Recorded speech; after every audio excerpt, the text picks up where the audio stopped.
In 1977, following a 5-year absence, Nottingham Forest were promoted back into the top flight of English football.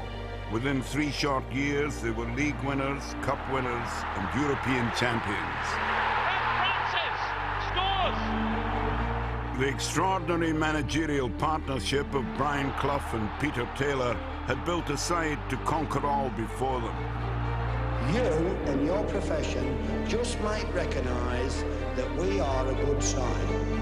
These were halcyon days for English football, and Nottingham Forest were leading the charge.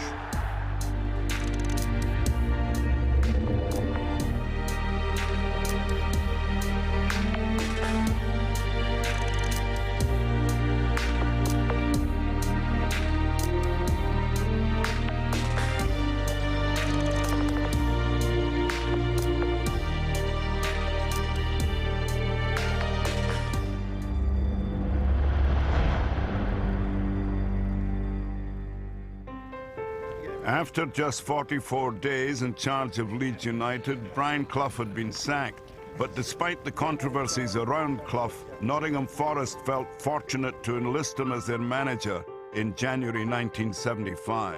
The club itself wasn't in great shape, I must admit.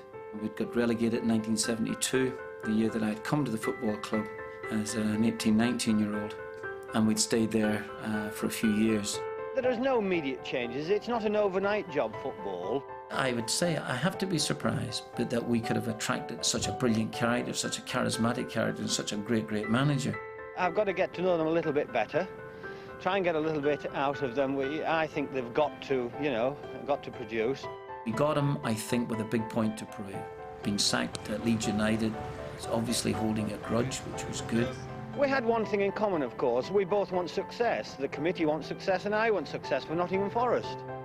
Joining Clough at Forest was midfielder John McGovern, who had played under him at Hartlepool, Derby and Leeds.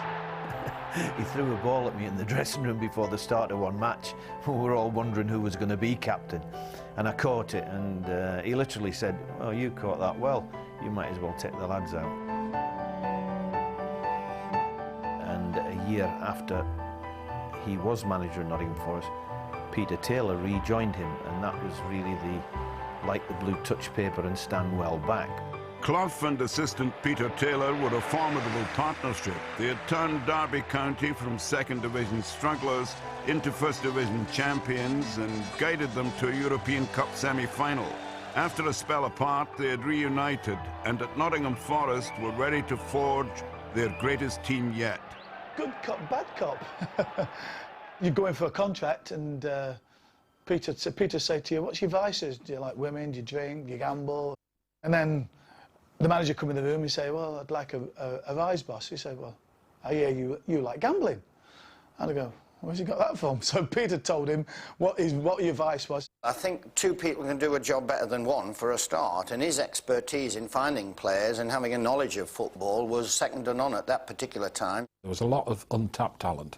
You know, you're talking about John Robertson, who was, second to none really. Tony Woodcock, Viv Anderson, Martin O'Neill, Ian Bowyer, all these people were here. In May 1977, the potential began to be realised. Forest were promoted and were back in top-flight football after 5 years out of it. I don't think people rated their chances very good at all. You would have been hoping that maybe mid-table or something like that would be an extreme success, really, for a team that just scraped up in 3rd position. But we went up there, and first game was Everton, where I remember for the first 20 minutes, I couldn't get any breath. Then we got a goal, Peter Wood scored. Then we settled down, played terrific football, won 3-1 in the end.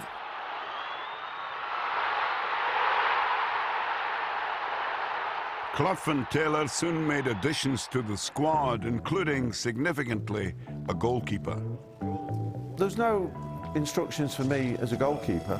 We knew we wanted to play football, but by the same token, if I wanted to kick the ball long, I'd see the opportunity. We did have quite a bit of pace up front. The directions from the management were simple. Do your job and get the ball to John Robertson whenever possible. With players such as Ian Bowyer and David Needham in the squad as well, this was a group that would take the First Division by storm.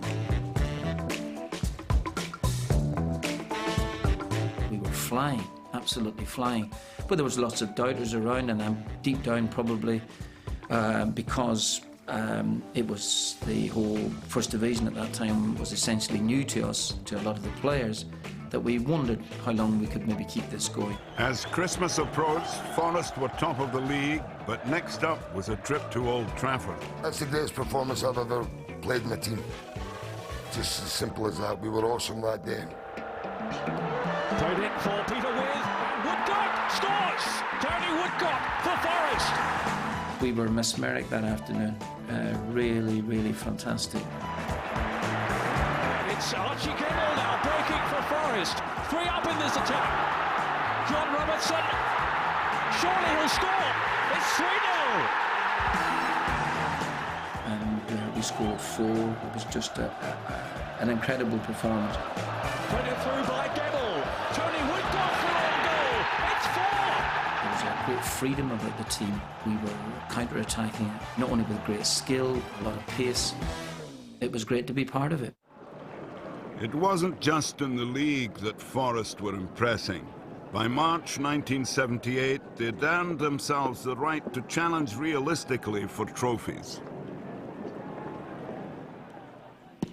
In under a year, Clough's men had gone from the Second Division to League Cup finalists. But the boss would not be letting anyone get carried away. Around this team, complacency was strictly forbidden. Despite the fact we played reasonably well for 5 or 6, 7 months, at this precise moment, we haven't won anything. Forest's opponents were the domestic and European champions, Liverpool. They were the real pedigree, you know, they were the real deal. If you had any ambitions to win anything, you knew you had to get past Liverpool. And adding to the difficulty of the task ahead, goalkeeper Peter Shilton was cup-tied.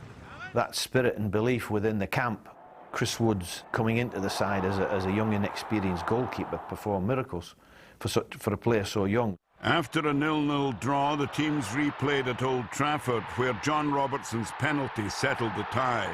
Forest had their first silverware in 19 years, and a bigger prize would soon follow. The title could be won with 5 games remaining at Coventry City. It was a day that I'll always remember at Coventry because, you know, we were put under a lot of pressure.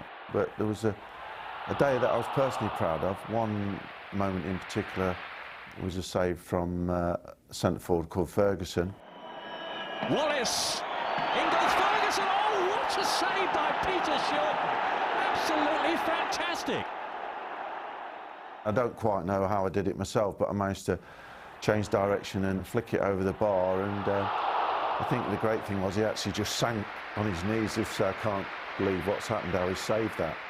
I said before we kicked the ball, I thought we'd qualify for Europe, no more, and that would have been an achievement, but having signed Shilton, I said then that anything was possible. He's by far the greatest goalkeeper in the world, and has been for the last 10 years.